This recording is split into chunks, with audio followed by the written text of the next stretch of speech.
Ok. E aí, esse assunto que também tem a ver com a, a próxima frase, que é essa daqui, ó. Move, Lord. Come, Lord. Então, mova, Senhor. Venha, Senhor. Isso aqui tem a ver com o imperativo.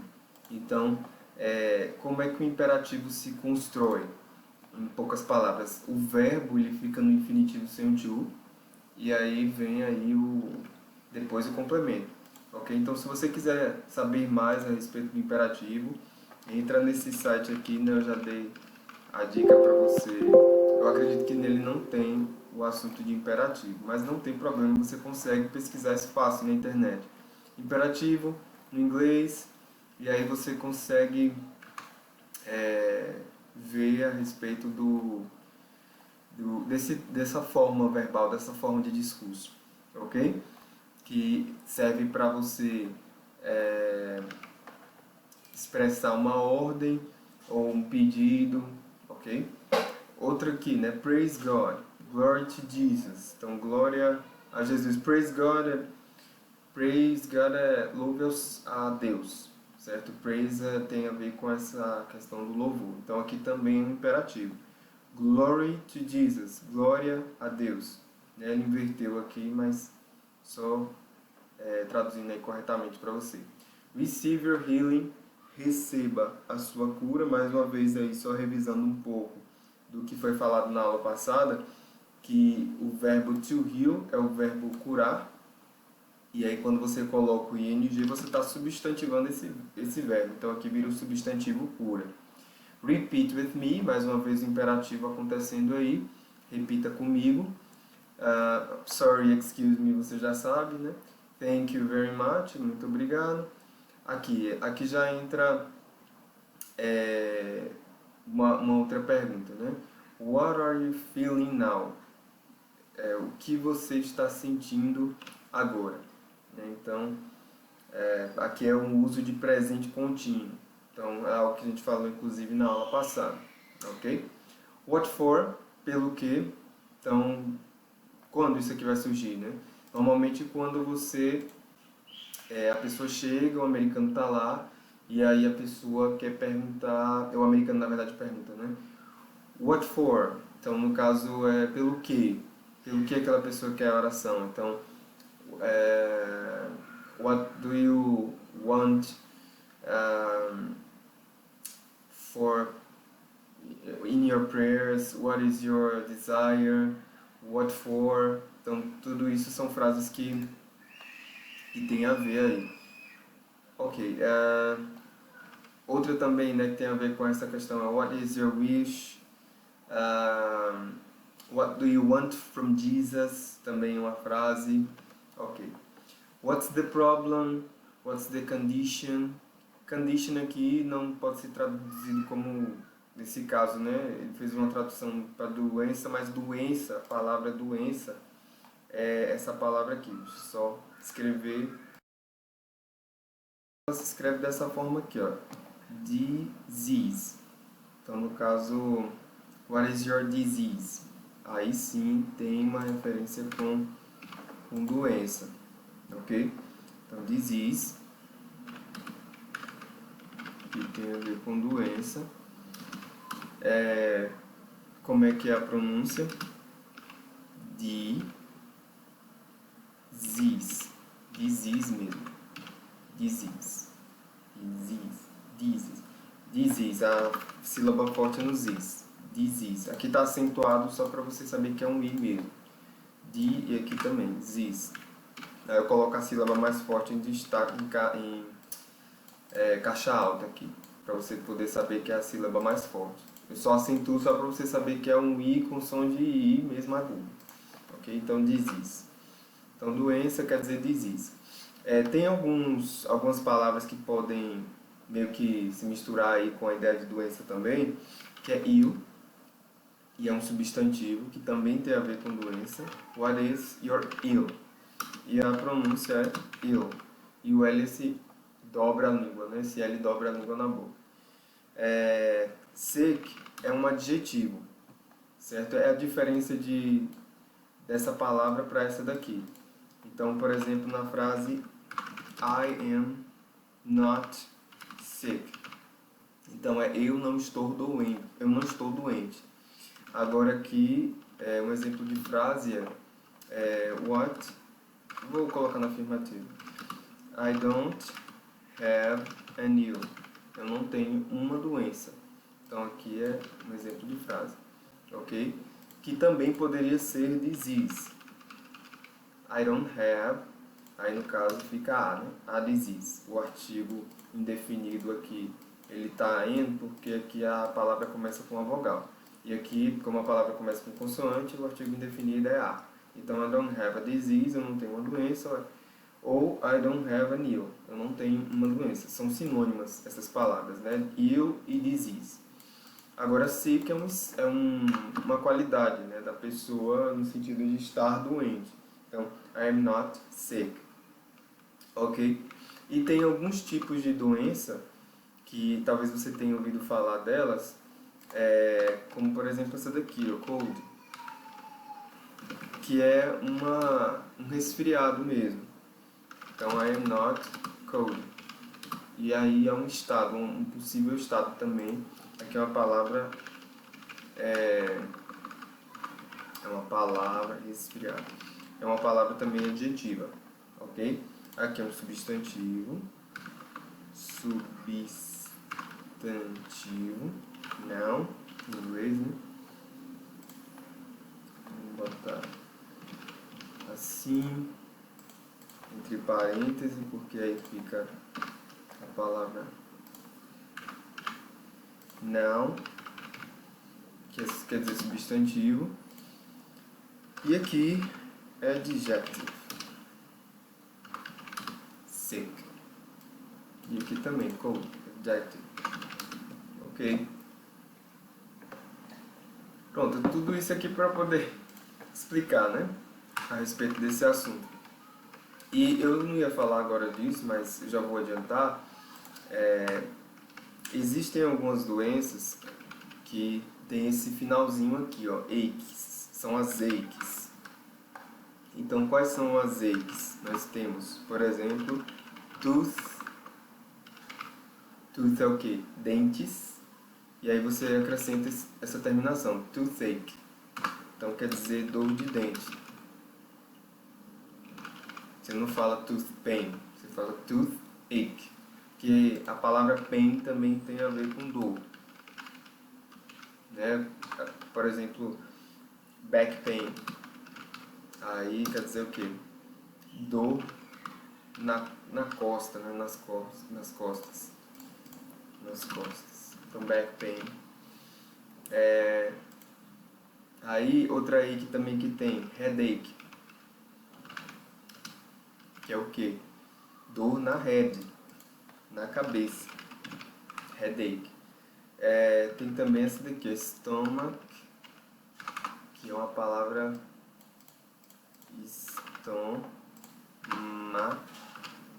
stomach, e aí você bota o ache no final, stomach ache, que é dor de estômago.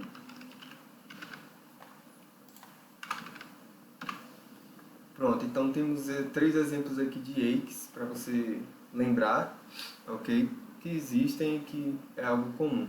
Então o americano pode inclusive perguntar, what is your ache? Que quer dizer o quê? Qual é a sua dor?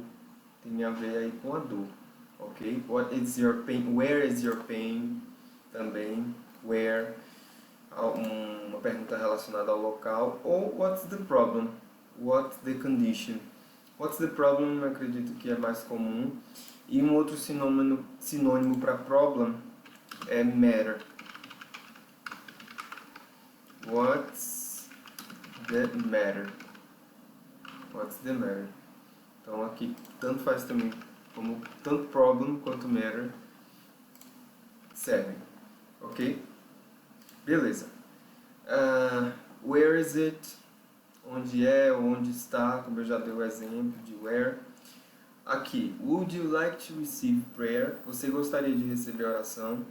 O would aqui é um modal, certo? Então, você pode inclusive conferir isso na gramática, dar uma olhada lá dentro da parte de modais. Vou mostrar aqui para você, para que você realmente veja como é que o would é formado.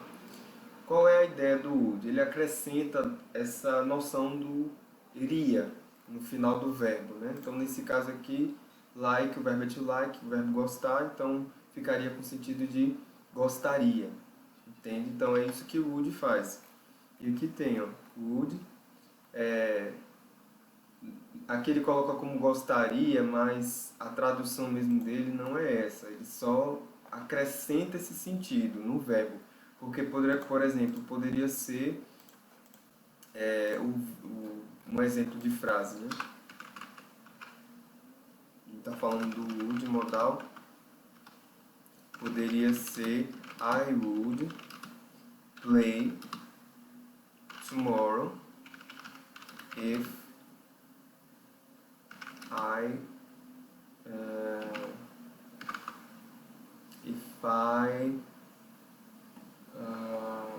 wouldn't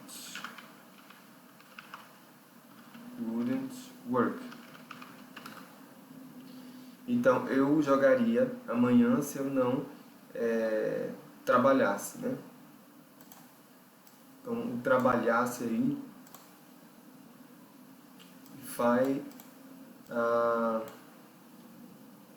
só não tenho certeza aqui se a construção do if seria nesse sentido, se eu não trabalhasse, né? Que só está faltando mesmo a construção do final. Mas a ideia é essa, se eu não trabalhasse. Mas aqui o que eu quero mostrar para você é isso, ok? I would play tomorrow. Eu jogaria amanhã. Vamos esquecer o restinho aqui, certo? O professor também tem dúvida, viu, gente? É porque realmente essa parte de condicional ela é um pouquinho decoreba. E a gente vai ver isso também quando a gente estiver estudando e aí eu vejo essa parte mais ao fundo. Mas o que eu quero que você foque é o seguinte aqui, ó, nesse sentido do would. Eu jogaria amanhã. Então, nesse caso aqui, a terminação que o verbo recebe, por causa do would, é esse iria, entende? Que tem a ver com um futuro condicional, né? Que não aconteceu, que aconteceria. Então, é esse o sentido do modal would. E aí, quando você entra na interrogativa, ele vai para antes do sujeito. Would I play tomorrow? Então, eu jogaria amanhã. E quando eu entro na negativa, I wouldn't, que é o I would not play tomorrow. Eu não jogaria amanhã. Pronto, então esse é o sentido aqui e a construção do would. Então foi aqui que a gente viu, né, na interrogativa o uso do would. You need to confess your sin. Você precisa confessar o seu pecado. Então aqui é uma outra frase que pode ser usada. You are healed. You are free. Então você está curado, você está livre. Veja que aqui é um tempo particípio, né? Aqui é curado. Eu falei sobre eles na aula passada, sobre o particípio. E nesse caso, como é um verbo regular, ele entra na mesma ideia da construção do simple past. Como é essa construção? O verbo ele recebe ed no final. O verbo aqui é o verbo to heal, e aí ele recebe essa terminação ed, por quê? Porque ele está no particípio. Ok? E aí, entendendo isso, esses termos principais, entendendo que cada um desses termos aqui tem relação com a parte gramatical, eu sugiro você dar uma olhada lá, anote suas dúvidas para me perguntar. Agora a gente vai para a parte de anatomia e doenças comuns e vamos ouvir as histórias, né, os testemunhos aí que a gente tem a respeito das partes do corpo, porque tem realmente muitas histórias. Então, normalmente nas cruzadas onde eu ia, havia um momento específico para oração de cura, certo? Então, você tinha a oração por salvação, que é a Salvation Prayer. Vou anotar aqui para você conhecer um pouco como era essa mecânica, né? Essa ideia, como é que funcionavam os eventos da missão cristã de evangelismo mundial. Então, havia os different prayers. Então, salvation, healing e deliverance. Então, salvation era a oração por salvação, ok? Então, essa era de fato a primeira oração. Eu acredito que todos os eventos que eu fui, pelo menos, né, a primeira oração era por salvação. E depois disso havia a healing, que é a oração por cura. Às vezes acontecia, inclusive, antes da oração da salvação, curas. Enquanto a pessoa estava ouvindo a mensagem, a palavra de salvação, ela começou a crer e recebeu a cura naquele momento ali. Deliverance é a última oração feita, que é a oração por libertação. E deliverance, né, tem a ver com realmente esse sentido de libertação. É interessante, né, porque a gente pensa que é esse nome aqui, Freedom. Freedom Prayer, mas na verdade o sentido é esse aqui, de deliverance, porque isso dá realmente a ideia de que a pessoa está saindo de uma prisão, sabe? Saindo de amarras.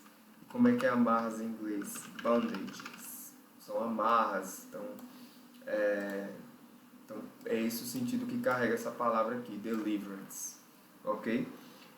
Então, essas eram as 3 formas de oração, e é aqui que realmente esse sentido, né, essa necessidade de saber as partes do corpo repousava, né? É nesse sentido aqui, é nesse momento de oração que você vai precisar saber de algumas partes.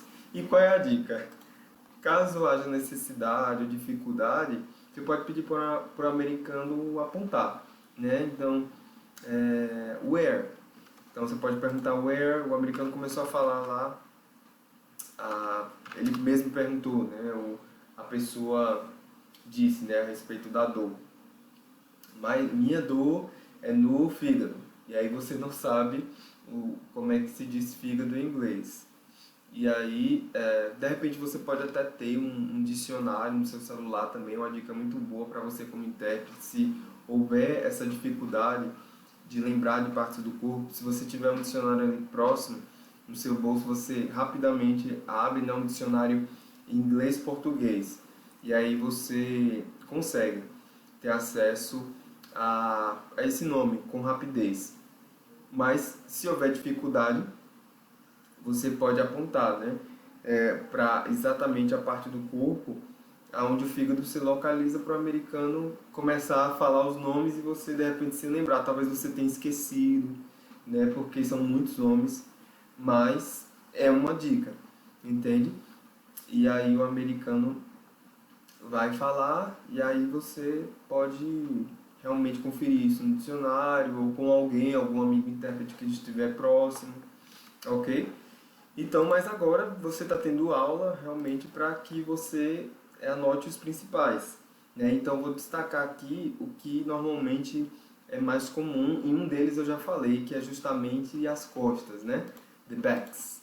Então, a parte das costas, realmente, pelo menos na maioria das vezes onde eu participei como intérprete, as costas era realmente uma parte assim que a pessoa precisava de oração. Então, back pain, dor nas costas.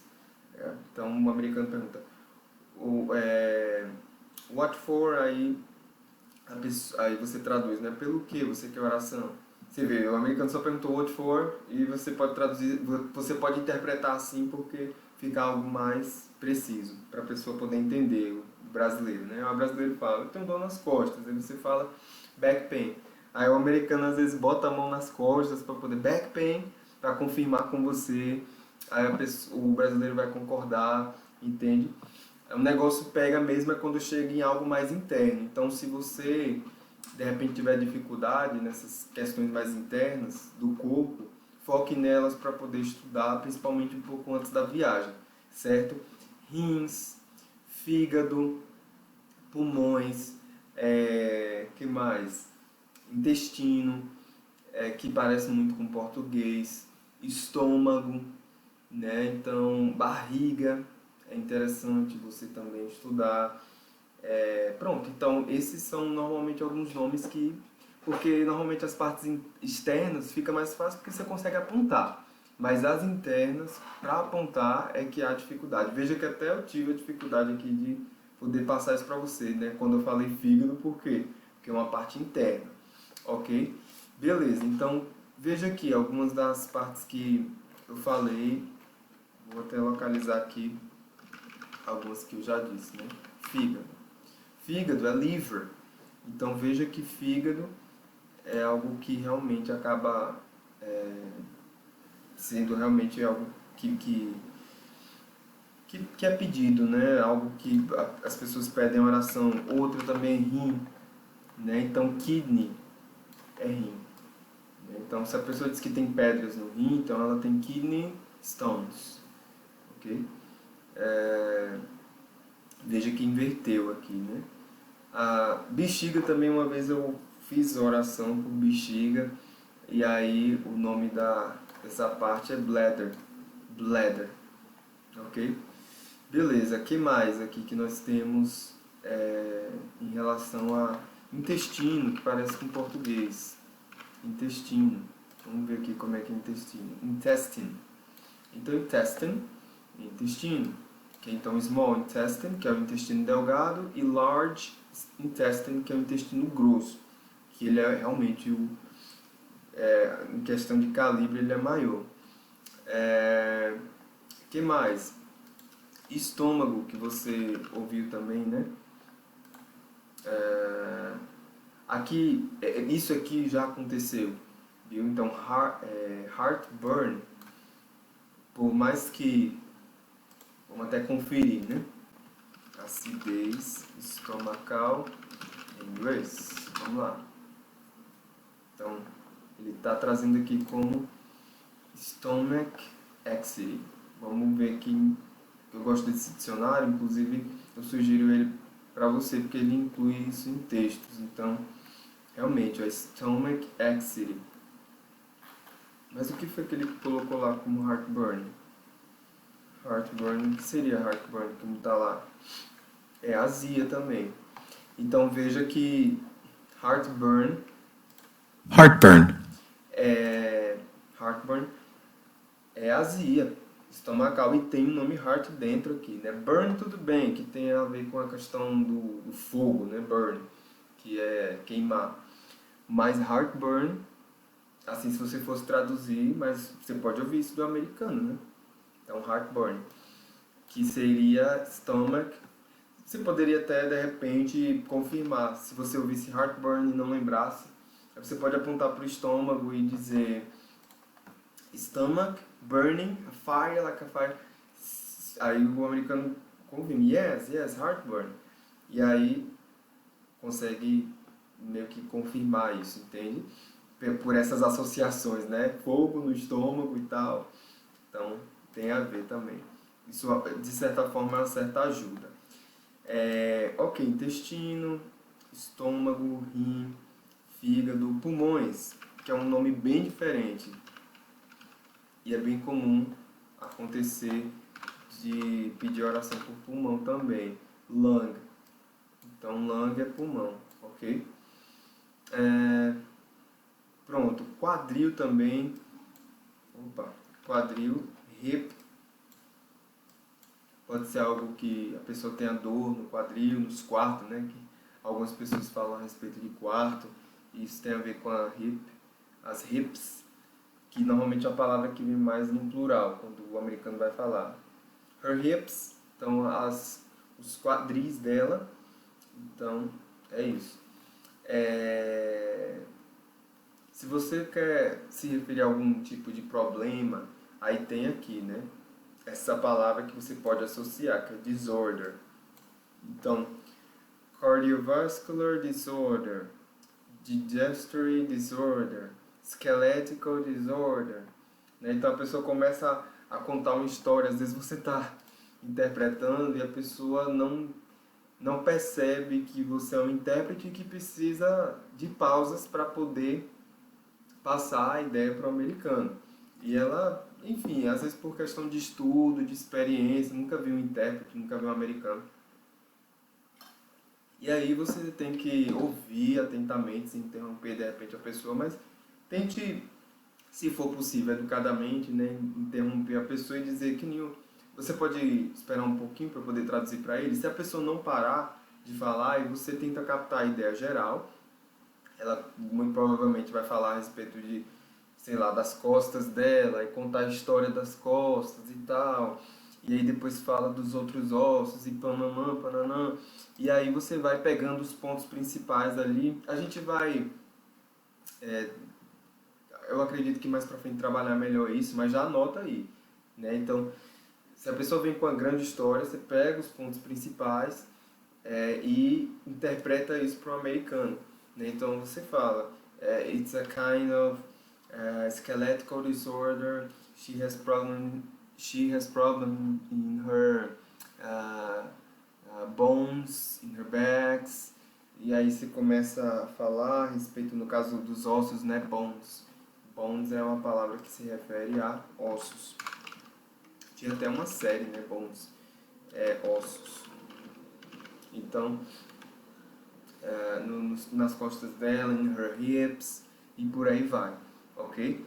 Problemas neurológicos, neuropsychological disorder, né? Problemas respiratórios, respiratory disorders, urológicos, urological disorders.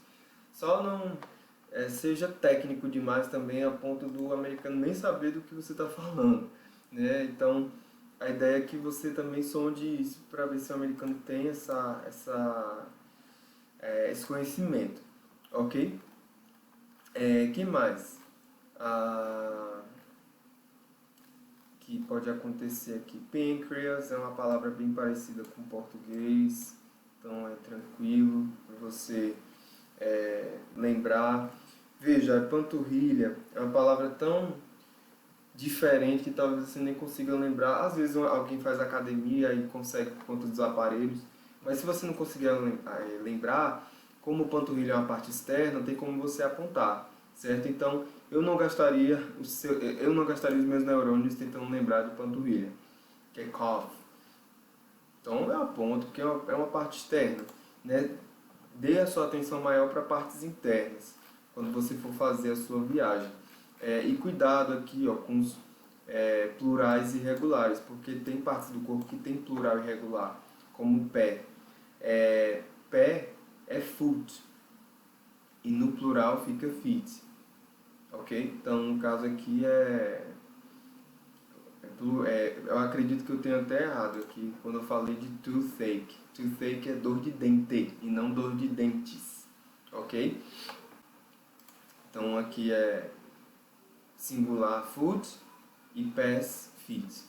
Então cuidado aí com os plurais irregulares, ok? Partes internas, ovários. Algumas mulheres procuram com problema com ovário policístico. Eu já ouvi isso várias vezes. Então, ovário policístico está aqui. Polycystic ovary. Eu acredito que a pronúncia seja assim. Esse dicionário aqui é ótimo porque ele dá esse panorama. Ovary e também a tradução. Ovary. Ovary. Veja aí como é que está a pronúncia, né? Às vezes acontece, viu, gente? São termos muito técnicos, então você tem que treinar um pouquinho a pronúncia deles. Então, a sílaba forte é no O. Ovary. Esse R é mais longo, né? Ovary. Então, ovary. Viral, outras virais, né? Viral. Osteoporosis se parece muito com o português e eu já vi casos também no meio de orações, osteoporosis. Que mais? Arthritis, arthrosis, já ouvi também casos disso. Aqui bom que eu acabei de falar para você. Partes externas, tranquilo, não precisa se preocupar muito. Neuron, que é a parte de neurônio. Nerve, então é a parte que envolve os nervos, parece com português, nerve. E aqui são partes externas. Muscle, não, esse C aqui não é pronunciado, então é muscle. Foi raro, viu? Aliás, eu não me lembro da vez que alguém pediu oração por essa parte do corpo aqui, então eu acredito que não seja algo recorrente. Lordoses, que é um tipo de problema nas costas, né? Se você não lembrar do nome, então a skeletal disorder in her backs. Então, uma desordem, no caso, um problema esquelético nas costas, certo? Aí você consegue definir isso, ok? Beleza, então aqui tem uma lista e a minha dica basicamente é essa. Não vou, no caso, me deter muito nessa lista por inteiro para tentar explicar para você, mas se é um órgão interno, dê uma atenção maior. Se for órgão externo, tem como você apontar. Em relação a problemas mentais, né, também é importante você dar uma atenção maior. Em relação a palavras que se parecem demais com português, como por exemplo essa, né? Kaundilama, você tem que ver a pronúncia em inglês e dar uma atenção também à pronúncia em inglês para você não pronunciar como se fosse no português, ok? Então ter esse cuidado aí. Pronto, beleza. Então na próxima aula eu acredito que a gente vai dar uma olhada aqui nas palavras, nos falsos cognatos, que são as palavras que podem ter significados bem diferentes. Na verdade, podem não, elas têm um significado bem diferente e se parecem com outros no português. A gente tem que ter cuidado com elas também, certo? A gente vai comentar um pouquinho sobre elas. Eu espero que você tenha gostado da aula de hoje. Fica com aquele abraço e até mais.